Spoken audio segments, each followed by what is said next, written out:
зрители. На ниво сме, втора ръка е положена навсякъде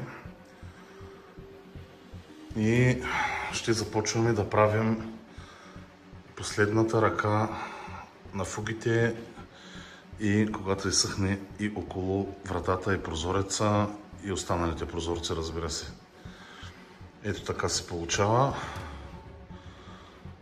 Стана чудесно. Ето тук също е окей.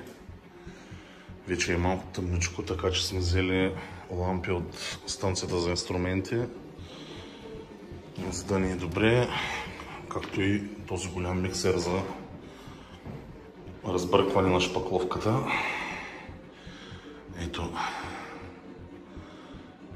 И тази е готова. Този прозорец също. Трябва просто да положим финишната шпакловка. Тук също е окей. И ще се помъча да застопоря телефона, за да видите по-точно как полагаме финишната шпакловка. И така, до по-късно. Ето ни отново, както обещах, сега ще покажа как работим с кутията за шпакловане. Ето е кутията, пълним през този отвор. Аз пълня, както казах в по-предното ми видео, с този шприц, понеже помпата, която се потапя в кофата и пълни, струва колкото едно Fiat Punto на старо. Така че няма нужда, ако не работите професионално и то всеки ден, да си купувате такава помпа. Много е скъпа, иска много поддръжка, като почистване, миене перфектно. Това нещо се разглавя там отгоре с една четка и всичко приключва. Точно за 2 минути сами. Кутията сами и за 5, защото трябва да се измина всяка, да се отвори, да се почисти задължително. Всичките инструменти трябва да се почистят перфектно. Така, ще започна от онази стена. В момента съм минал горе тавана. Ако случайно искате, може да го минете втори път с кутията. Тя го прави така иначе перфектно, няма ръбчета, няма нищо. Може да си го минавате колкото искате, стига, нали, на вас да ви изглежда добре и логично.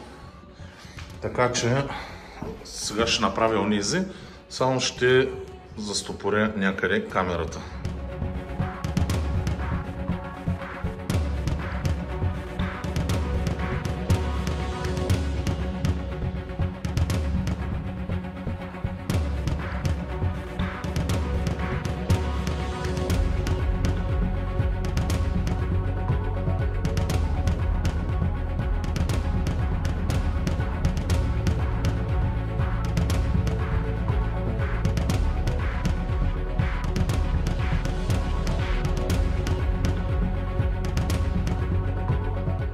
Така, докарахме я до готово за шкурене. Все още е леко влажно покрай прозорците, но да кажем, че до една седмица, понеже не чак другата седмица, ще го шкурим.